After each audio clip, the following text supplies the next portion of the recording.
hindi pa kayo sarado for running for a higher office. Kahit medyo mas nagiging reluctant kayo ngayon kumpara nung nag-open kayo. Siguro trabaho na lang muna, di ba? It's never closed, but I want to complete my work. I want to do a great job. Hindi nyo ba ina-aspire na bumalik as governor ng Cavite? That's my dream. Kung papayagan na ako, babalik ako as governor. Ayun naman, pinangarap ko buong buhay ko eh. Was to follow the footsteps of to escape from the shadows of a very great man. My father is still regarded as the gold standard of governors in Cavite.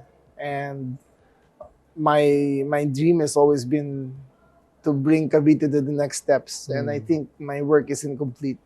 And I'm still considering coming back. Babalik pa rin ako. Kung tatanggapin pa rin nila ako.